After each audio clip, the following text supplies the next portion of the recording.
اثر کرے نہ کرے، سن تو لے میری فریاد۔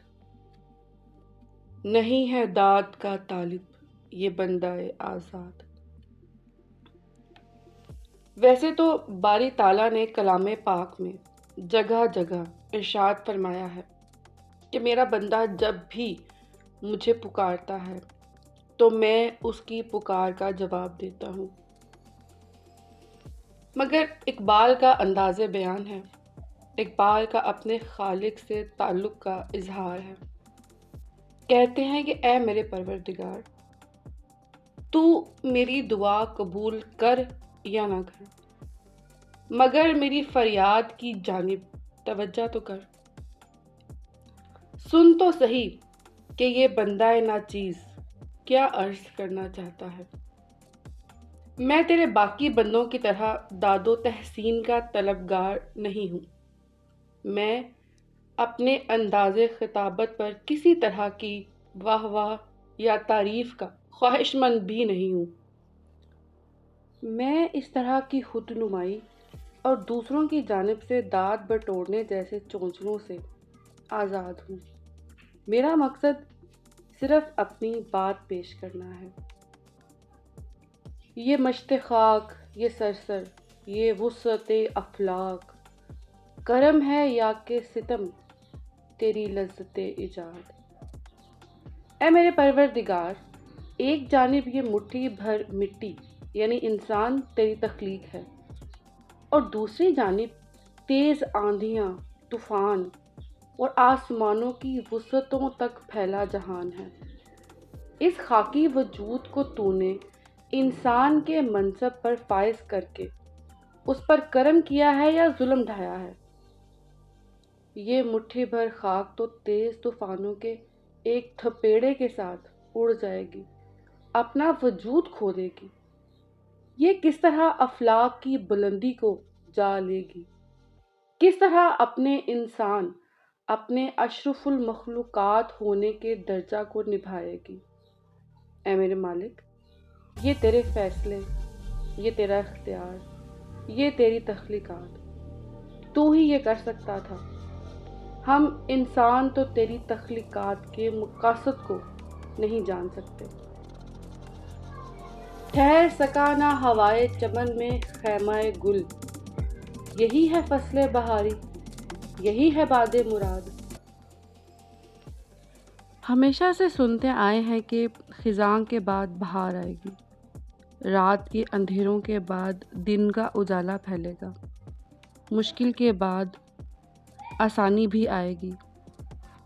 مگر پروردگار، بہار تو آئی، پھول بھی کھلے، چمن مہکا بھی، اور ہر طرف گلوں نے رنگ بھی بکھیر دیے، مگر یہ کیا کہ جلد ہی پھولوں کی پتیاں بھی جھڑ گئیں، پھول مرجھا گئے، چمن سے خوشبوئیں ہوا ہو گئیں، اور دوبارہ سے ویرانی چھا گئی۔ مالک، یہ تھی وہ امید جو بہار کے نام پر دی گئی تھی، یہ تھا وہ اجالا جو رات کے اندھیروں کو مٹانے آیا تھا اور خود ہی روح پوش ہو گیا۔ تو پھر حقیقت تو یہی ہے کہ اس کائنات کی اصل حقیقت زوال ہے۔ کہتے ہیں کہ ہوئی ہے رنگے تغیر سے جب نمود اس کی، وہی ہنسی ہے، حقیقت ہے زوال جس کی۔ قصوروار غریب الدیار ہوں لیکن تیرا خرابہ فرشتے نہ کر سکے آباد۔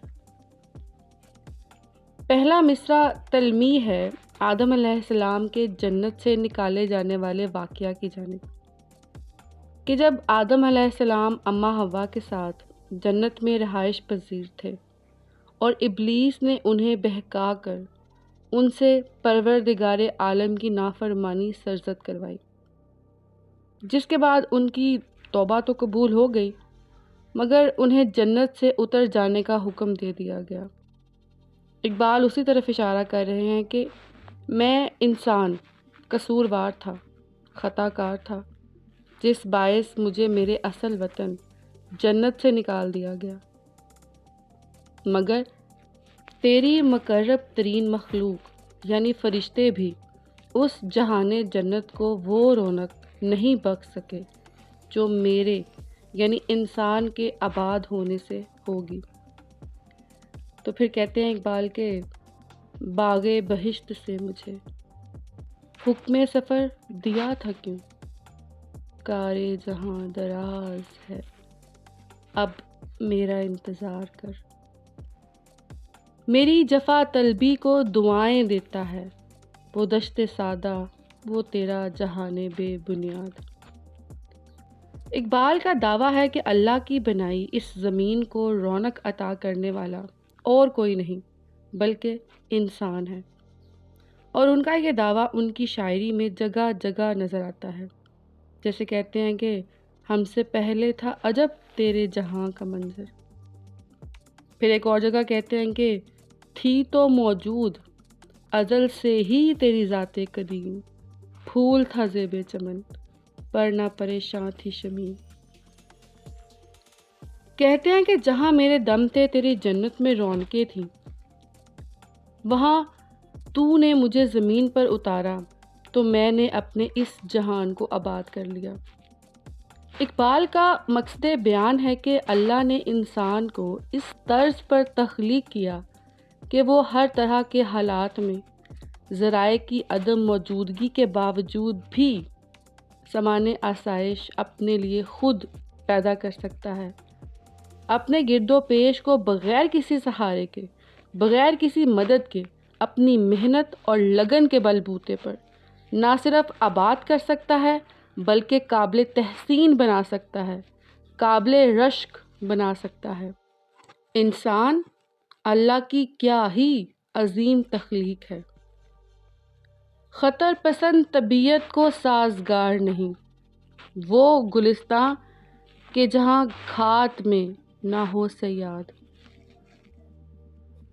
کہتے ہیں کہ جس کی طبیعت میں خطرات سے کھیلنا اور مشکلات کے ساتھ لڑنا شامل ہو، جو آسان راستوں پر ٹہلنے کی بجائے مشکل منزلوں کا مسافر ہو، وہ سہل پسندی اور آرام طلبی کی زندگی سے خائف رہتا ہے، وہ خطرے مول لینا، اپنے آپ کو آزمائشوں میں ڈالنا پسند کرتا ہے۔ اقبال دراصل انسان کی اس فطرت کا بیان کر رہے ہیں جس پر رب تعالیٰ نے اسے تخلیق کیا ہے۔ جیسے ہم اگر چھوٹے بچوں کا مشاہدہ کریں تو وہ ہر کام کرنا چاہتے ہیں، ہر چیز کی تہہ تک پہنچنا چاہتے ہیں، ہر نقصان دہ شے کو چھو کر دیکھنا چاہتے ہیں، بے شک انہیں چوٹ آئے، ان کا نقصان ہو، وہ اگلے ہی لمحے دوبارہ اس چیز کے پیچھے ہوں گے۔ یہ ہے انسان کی وہ بنیادی فطرت جس پر اسے تخلیق کیا گیا، مگر پھر بڑوں کی سن کر اور انہیں دیکھتے انسان احتیاط پسندی کے رویے کو اپنا لیتا ہے، اپنے مقاصد کی تعمیل کے لیے خود کو اذیت دینے سے گھبراتا ہے اور تھک کر یا ڈر کر اپنے مقاصد سے پیچھے ہٹ جاتا ہے۔ اقبال کی اس شعر کے ذریعے سے خواہش ہے کہ انسان اپنی فطرت پر لوٹ جائے اور نتائج کی پرواہ کیے بغیر اپنی منزل کے حصول کے لیے سر دھڑ کی بازی لگا دے۔ مقام شوق تیرے قدسیوں کے بس کا نہیں، انہی کا کام ہے یہ جن کے حوصلے سے ہیں زیاد۔ عشق اور محبت کے جنون کا مزہ چکھنا فرشتوں کے بس کی بات نہیں، فرشتے بس عبادت گزار مخلوق ہیں، وہ جنون اور عشق کے ذائقے سے ناواقف ہے۔ یہ اعزاز صرف انسانوں کے حصے میں آیا ہے، صرف انسان تیری مخلوقات میں سے وہ واحد مخلوق ہے جو بلند حوصلہ اور ہمت رکھتی ہے۔ بہت شکریہ۔